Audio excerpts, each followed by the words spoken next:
Panoorin, breaking news, Risa Hontiveros at iba pa napahiya sa Sinulog Festival sa Cebu.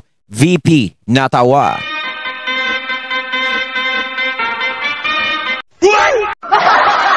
Ayan, syempre itong balitang ating matutunghayan ngayon ay nagmula kay Balitang Pinoy TV. At ito po ang inyong lingkod na si BT na magbibigay ng reaksyon at komento dito sa video na ating matutunghayan ngayon. At huwag na natin pagtagalin at sabay-sabay na nating panoorin ang laman ng video na hatid sa atin ni Balitang Pinoy TV at bibigyan natin ng reaksyon ang balitang ito. Pasok!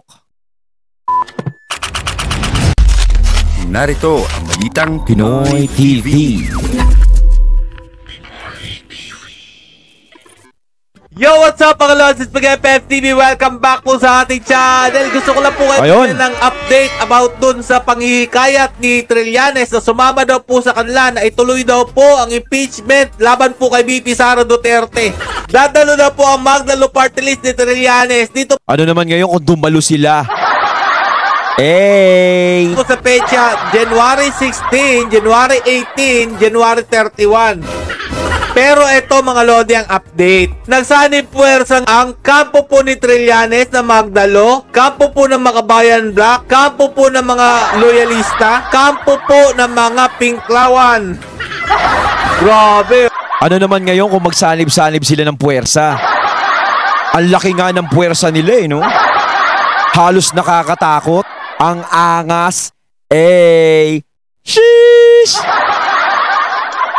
So, paano ko nasabi yan mga lodi? Diba ito pong si Buyog mga idol, yung vlogger po ng kakamping, loyal po yan sa mga dilawan. Ayun o, kita-kita naman, nandyan po si Franz Castro, dumalo po. Impeach Sara. Oh, baka naman sobrang dami na nila niyan. Nakita ko nga yung mga picture-picture niyan eh. Tapos may nakita pa akong video niyan eh. Mamaya bigyan natin ng reaksyon yun mga katunay. Diba? Parang ang dami-dami nga. Ang daming sasakyang dumadaan, no? Tapos ang dami-dami nga. Ang dami-daming mga halaman doon sa gilid-gilid nila, yung mga puno. Ang daming mga halaman, daming dahon. Diba? 100,000, milyon. Halos nga ano eh. Halos siksikan na sila eh. Siksikan na sa sobrang luwag. Dahil nagsanib puwersa na sila, ito po yung patunay dyan, oh. Si Leni Robredo, naging BBM na. Ay, hindi pala. Si Leni ba yan? Kamukha. Leni Robredo to mga lodi. Loyalista, wala to, kamukha lang ni Madam Leni. Ito pa, di ba parang hindi na nakikialam si Leni, di ba? Parang labas na siya sa usapan ng mga ganyan. Pero ito talaga yung litrato mga katunay, kung makikita nyo kamukha ni Madam Leni. Basta ka ganun pa. Si Barbers, ay hindi pala si Barbers to. Lenny Kiko po yung ganyang sombrero, kaya ibig sabihin pink lang. Ang dami pala nilang kamukha dito eh. Oh. Kaya talaga napapagkamalan sila eh, no? Sino to si Ace Barbers? Kawan po yan. Ito po mga lodi, klaro ko lang ha. Loyalista po yan. Dahil naka-peace sign at naka Marcos for President na t-shirt. Meron din po ako niyang t-shirt din eh. Gusto ko na nga po sunugin yan ngayon eh. Binigyan po ko ng aking supporters na maka-loyalista. Ewan ko lang po kung hanggang ngayon loyalista pa rin sila. Parang nagtitrip lang tayo sa reaction na to. Sa nangyayari sa ating bansa. Pero eto mga lodi, ang update ha. Dahil nagsanib puwersa na po sila, dapat marami po mga lodi. Dahil 4 na pangkat po yung nagsanib puwersa. Pero gawin na natin 3 kasi itong Magdalo Group, dilawa naman po talaga yan. Loyalista, Makabayan Black, at saka Pinklawan. 3 grupo mga lodi, nagsama-sama sa EDSA. Para daw po sa impeachment, laban po kay VP Sara Duterte. Ano po ang update? Ito po mga lodi, pakita ko po sa inyo ha. Nilangaw po ang kanilang impeachment rally na ginanap po dyan sa EDSA. Pwede ka nga mag-double parking dyan eh. Diba? Mas nakakahiya yung ganyan. Alam nyo kung bakit? Mantakin nyo, no? In-announce nyo pa na nagsama-sama, nagsanib-sanib. Kasi syempre, i-expect mo nun kapag nagsanib-sanib sila, is talagang malaking grupo yan. Diba? Dito nila pinatunayan na napakaliit lang talaga ng grupo nila. Napakaliit lang ng mga taong tanga-tanga. 'Di ba? Hindi ganun karami. At napakaraming tao naman ang may mga kaalaman na hindi sumama sa ganyang mga kakitid ang utak. 'Di ba? 'Di ba? Marami ng mga taong mulat ngayon na hindi nyo na mauuto. Kaya kahit anong gawin yung pakiusap na i-impeach si VP Sara, hainan nyo muna kami ng matinding ebidensya na talagang magpapabagsak sa mga Duterte at talagang ganun sila. Pero kung ang ebidensya nyo ay galing lang sa pagiging marites ninyo, huwag na kayong umasa na kami ay maniniwala at susuporta sa kung anong ginagawa ninyo. No? Hindi kami tanga, hindi kami bulag, hindi kami bingi para hindi namin marinig, makita at maramdaman ang mga tunay na nagawa ng mga Duterte sa ating bansa. 'Di ba? Hindi kami tanga-tanga. Kayo, ano ba ang nagawa nyo sa bansa? Ganyan, ang gumawa lang ng gulo. Hindi maintindihan kung anong gobyerno ang gusto nyo. Alam kong natatakot kayo kay VP Sara, kaya kayo nagkakaganyan. Pero sad to say, no, sa ganyan yung karami, huwag nyong asahan na mai-impeach si VP Sara. Dahil kapag si VP Sara ay na-impeach, subukan nyo uli mag-rally ng ganyan kayo karami. At ang mga anti-impeachment kay VP Sara ay magsaydatingan. Malamang ko gawin kayong palaman. Sheesh! Alo, akala ko naman sobrang dami dahil nagsanib pwersa na sila. Yung pala nilangaw lang. Nagsanib puwersa yung mga puno, ang dami. Ang daming dahon. Nung ebidensya mga Lodi, eto po, papakita ko po sa inyo. Eto ha, meron po kasing drone shot mga Lodi. Eto po yung... Kita nyo nga, parang chillax lang yung mga driver ng mga sasakyan. 'Di ba, yung puting sasakyan, kita mo siguro sabi ng driver, ano to, may shooting ba ng Batang Quiapo? Mukhang mas marami pa yung shooting ng Batang Quiapo Mas marami pa yung nanonood kaysa mga nag-rally dyan na pro-impeachment. Ano ba ginagawa nyo dyan? Para lang kayong may namimigay ba ng ayuda dyan? Yung itsura niya sa itaas na bahagi po. Akala po ninyo napakarami po nila dahil nga po Kala mo may mga namimigay lang ng bag sa school no? Sanib na po ang mga ulupong. Pero layuan pa natin. Pero nakakatuwa no? Kasi dito natin nalaman na ang mga Pilipino ay mulat na. Ang mga Pilipino ay matatalino na. Hindi na ganun kadali maloko at mauto. 'Di ba? Dito pinapatunayan na konti na lang yung mga taong tanga. 'Di ba? Nakakatuwa. Sabihin nyo, yan lang ang napinakita natin mga Lodi. Meron pa rin po tayong papakita mas malayo. Eto po mga Lodi Mga sasakyan lang po ang nakaparada dyan. Wala naman pong katao-tao. Ano na? Kamusta na? Nagsanib puwersa na nga kayo? Nilangaw pa rin kayo? Kung makakantyo kayo sa rally ng... O sino naman yung yung nakasalamin sa likod, naka-shades pa? Sino? Naka-Japorms pa siya no? Pormadong-pormado. Saan ba pupunta yan? Mag-audition sa shooting? Mag-artista ba yan? Commercial? Kala mo naman si Castro kung anong pinaglalaban? Si Brosas ba tong isa? Sino ba yan? Correct me if I'm wrong. Etong isa hindi natin mapagkaila, si Manuel talaga Diba? Pero nakakatuwa talaga konti na lang yung mga taong tanga. Isok, akala nyo talaga? Papakitaan nyo pa kami ng mga picture ninyo na kinuha nyo sa may tabi-tabi para kunyari konti. Pero yung drone shot ng Maisog Rally napakarami. Etong drone shot po ng nagsanib puwersa tatlo na nga silang grupo Mas marami pa nga yung mga tumatanggap ng ayuda Kita mo yung mga pila ang haba puno Diba? Samantalang yung rally nila diba? Siguro sinasabi ng ibang mga tao papakapagod tayo dyan, init-init, wala namang kakwenta-kwenta. Ano ba pinaglalaban yan? Hindi kasi namin Hindi kasi namin pinaniniwalaan yung pinaglalaban nyo. Kaya yung sinasabi nyo, lahat ng Pilipino, ganito, ganyan, ganyan. Oy, nasaan yung lahat ng Pilipino na sinasabi nyo? Yung sinasabi nyo, hindi naman lahat ng tao, iglesia. May mga Katoliko pa rin na talagang ayaw kay BP Sara. O nasaan yung mga Katolikong ayaw kay BP Sara? Nandyan? O sige, pagpalagay natin, nandyan sila. Ilan? Aber, bilangin nga natin, papilahin nyo sila. Pwede mo nga bilangin eh. Naku. Inilangaw pa rin. Ito na yung senyales na kahit magsama-sama pa kayo, ang Duterte pa rin ang mananaig sa susunod na eleksyon. Alam nyo kasi kahit na anong gawin ninyo, no? Kahit anong pilit yung pangungumbinsi sa tao, wala kayong magagawa. Ang mga Duterte ay may resibo, may pruweba na yan, may pinatunayan na. Kayo wala kayong pinapatunayan.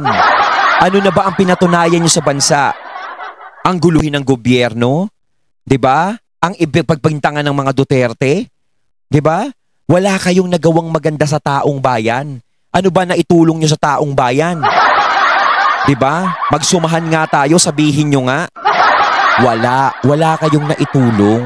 Puro lang kayo bunganga. 'Di ba?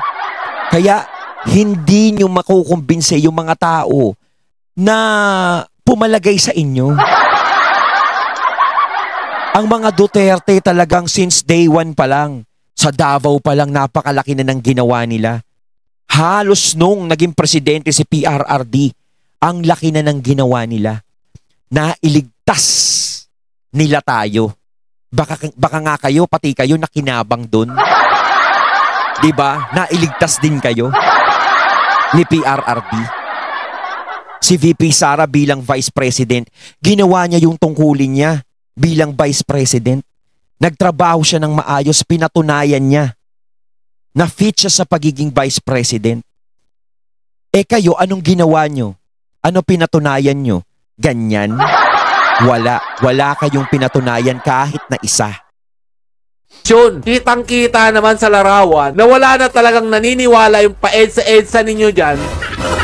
Tapos sasabihin nyo, konti na lang yung mga Duterte. O diba, sabi nyo marami kayo. Konti na lang daw eh. Alam nyo, hindi pa lumalabas yan. Kumbaga yung nakita nyo sa iglesia, no? Napakarami na nun, sobrang dami. Halos hindi mo mahulugan ng karayom. Lalo na kung sumama pa dyan yung mga hindi iglesia na maka-Duterte. Paano na kaya yan? Diba? Baka halos hindi na magkamayaw yung tao. Talagang punong-puno na lahat ng kalsada dito sa Metro Manila. Diba? Sa Maynila, ganyan. Kahit saan, EDSA, ganyan. Di ba maraming loyalista? Di ba maraming naniniwala sa mga pinagsasabi nitong Trillanes na to? Bakit wala ka dyan, Trillanes? Nahihiya ka ba? O eto pa, pakita pa natin mga Mantakin mo, tumatakbo ka ng mayor ng Caloocan, no? Pero sa Caloocan, walang sumusuporta sa'yo. Siyempre, kung talagang suportahan ka, pupunta sila dyan, sasama sila dyan. Oh. Kaya, huwag ka nang umasa naman nanalo ka maging mayor. Yung ibang epal dyan po sa Senado at tumatakbong kandidato ngayon. Ito po sila Risa Hontiveros. Oh. Yung grupo po ni Risa Hontiveros, Bam Aquino, Jokno, mahiya po sila sa Cebu. Bakit? Pinupo sila dyan sa Sinulog Festival, mga idol. Ano pong ebidensya? Ito po. Ang nag-post po nito, Philippine National News, boo, boo, boo. Sigaw ng mga tao ang sama naman nung binubo kayo. Busita kayo dyan tapos binubo kayo. Diba? Siyempre, dapat nire-respeto kayo. Buwisita kayo eh. Diba? Gara, tablado. Tablado kayo sa Cebu. Ay, why? Sheesh! Ang Cebu City Sports Center noong dumating sina Senator Hontiveros, Bam Aquino at Jokno sa pagdalo nila sa Sinulog 2025. Kawawa naman po si Risa Hontiveros at ang grupo nito. Pakaway-kaway pa si Ma'am Aquino. Wala may gusto sa inyo, promise. Duterte pa rin ang sinisigaw. Anong ebidensya? Ito pa rin po, papakita ko sa inyo. Meron pong nag-post. Ito po si Canelio. Unsay singgit sa mga nananaw sa sinulog. Bisan pa man si Senator Risa Ontiveros o si kanhi si Senator Ma'am Aquino ang miabot sa grandstand Abella Sports Complex kay musaksi sa sinulog apan paminawa kung unsay singgit sa mga nananaw sa sinulog. Kahit na po dumalo dito si Senator Risa at saka si Jokno, si Ma'am Aquino, ano po ang sigaw ng mga umaten dito po sa Sinulog Festival sa Cebu Sports Complex? Pakinggan nyo mabuti. Risa Ontiveros. Tinawag pangalan Risa. Ang Wala sigaw? lang Ano sigaw? Hoy! Duterte! Ay, mantakin mo parang harap-harapan ka sinasampal niyan, Honti. Mantakin mo, pinakilala ka, sinigaw ang pangalan mo ng announcer. Tapos ang sigaw naman ng mga tao, Duterte. Ay, kung ako sa'yo, uuwi na lang ako niyan. Parang pinakita nila na hindi ka welcome. Papasok ka sa isang bahay tapos gaganyanin ka lang. Nakakahiya yan. Baka kahit umupo, hindi mo magawa.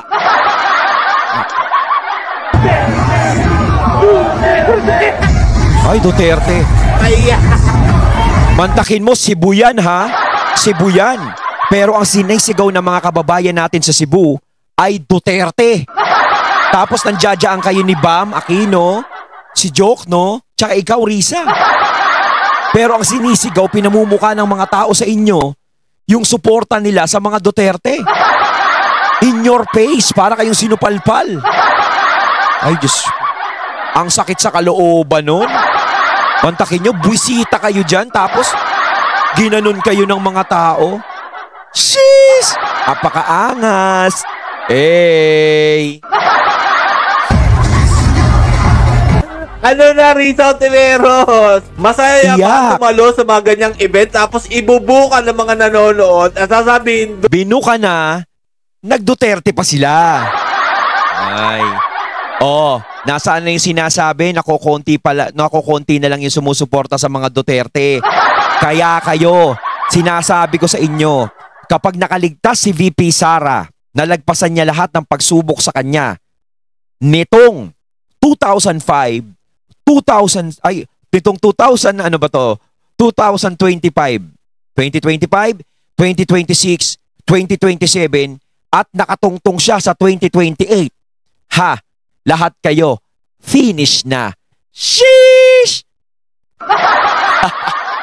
Duterte?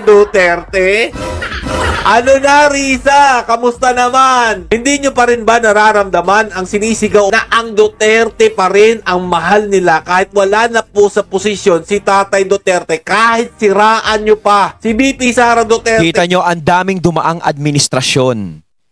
Pero alam nyo ba, ang dami pa rin na humihiling na maging presidente muli si Tatay Digong. 'Di ba? Pero syempre, mas gugustuhin na lang nila na si VP Sara na lang. Siguro kung may tatakbong presidente, si VP Sara na lang. 'Di ba? Duterte pa rin. Pagtakin nyo, yung ibang administrasyon, hindi na pinababalik eh. Yung mga nakakaraang administrasyon, wala na silang pakialam doon, yung mga tao. Pero kung makikita mo, lahat ng mga tao ngayon, talaga sinasabi, sana si Tatay Digong na lang uli yung presidente. Tatay Digong, bumalik ka uli. Tatay Digong, ganito. Di ba? Halos gusto siyang maging presidente uli. Oh. Eh yung administrasyon kaya ngayon, kapag natapos ang termino, hilingin kaya uli ng mga tao? Tapos yung speaker ngayon, no? Hilingin kaya?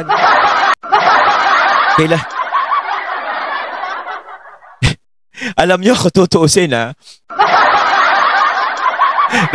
Respeto din kay Sir Andrew, eh. Ako kaya din ako napaboto talaga dahil kay Andrew, eh. Di ba? Ang galing din talaga mag-endorso ni Sir Andrew. Di ba? Siguro sabi nga ni Sir Andrew, no? Lang niya, nabudol tayo lahat, ha? Inendorso ko pa kasi. Nagkakanta-kanta pa ako, eh. Bagong Pilipinas! Bagong muka! Lang yan na yan, oh. Sir Andrew kasi! De, pero si Sir Andrew hindi niya kasalanan yan. Siyempre, trabaho lang yun, di ba? Napili siyang endorser nyon, di ba? Walang magagawa si Sir Andrew kung hindi gawin niya yun. Pero talagang ang daming naakit doon sa kanta ni Sir Andrew ina yun. No? Tsaka sa pagpe-perform niya, madami talagang nadala. No? Talagang very good performer talaga ang isang Andrew E. Rin ang sigaw nila. O, dapat matauhan na kayo ha. Lalo na yung mga nagpapa-impeach kay BP Sara Duterte. Kahit anong gawin ninyong paninira sa mga Duterte, yes, kay BP Sara Duterte, kahit sino pa mang mga kaalyado ng mga Duterte, alam ng taong bayan kung anong ginawang kabutihan ni Tatay yes, Duterte yan ang sinasabi dito ko sa ating bansa. Yes. At hindi nyo yan mamumura kahit ano pang gawin ninyo. Kahit ilipat nyo man ang traffic dyan sa Luzon, dito sa amin sa Davao City, eh wala pa rin maniniwala sa inyo dahil... mantakin mo, no? Nililipat nga nila yung traffic dyan sa Davao. Sinasabi nila na matindi na daw ang traffic dyan. Ako, may mga nakakausap akong taga Davao eh. 'Di ba? Halos talaga ang gaganda ng mga feedback na sinasabi nila sa akin. Kaya, syempre saan ako maniniwala? Syempre doon sa mga taga Davao, hindi sa mga balitang hausyaw. Nagpo-post kayo ng mga gantong klaseng imahe na sabi pa dito, PA cities with worst traffic according to TomTom's 2024 Traffic Index. Ikawalo daw po ang Davao City, 136 hours daw po, time loss per year at rush hour. Tapos ang picture sa EDSA, may MRT, LRT ba kami dito sa Davao City? Ang baka nalipat na yung EDSA, baka nalipat na yung EDSA dyan sa Davao. Hanapin nyo nga, mga katunay na taga Davao, hanapin nyo dyan, baka mamaya nandyan na yung EDSA sa inyo. Al na mamukha ninyo. O ito mga lodi ha, sinasabi pa dito, Davao City ranked as the most congested metropolitan area in the Philippines with the slowest travel times according to the 2024 Traffic Index. Talaga lang? Nakapunta ba kayo ng Davao City? At alam nyo ba talaga ang traffic dito sa aming lugar? Kaya ba pinalalabas ni Nograles na hirap yung mga estudyante dito sumakay? Oo, totoo, hirap ang mga estudyante dito sumakay kapag rush hour. Pero yung sinasabi nyo yung traffic na mas malala pa kaysa sa Manila, dyan po sa Cebu, etc. dito sa amin sa Davao City, napakalaking kasinungalingan naman po niyan. Tumira muna kayo ng Davao City bago nyo sabihin napaka-traffic dito sa amin. Makapanira lang sa mga Duterte, eh gagawin nyo pang matraffic dito sa amin sa Davao City. Normal na may traffic sa amin. Naghahanap nga ng butas. Pero hindi naman kagaya nung traffic sa inyo.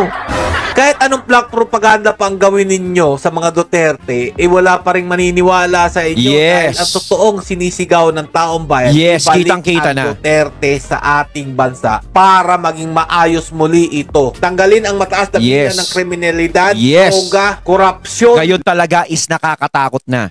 Dumadami na ang kriminalidad dito sa ating bansa.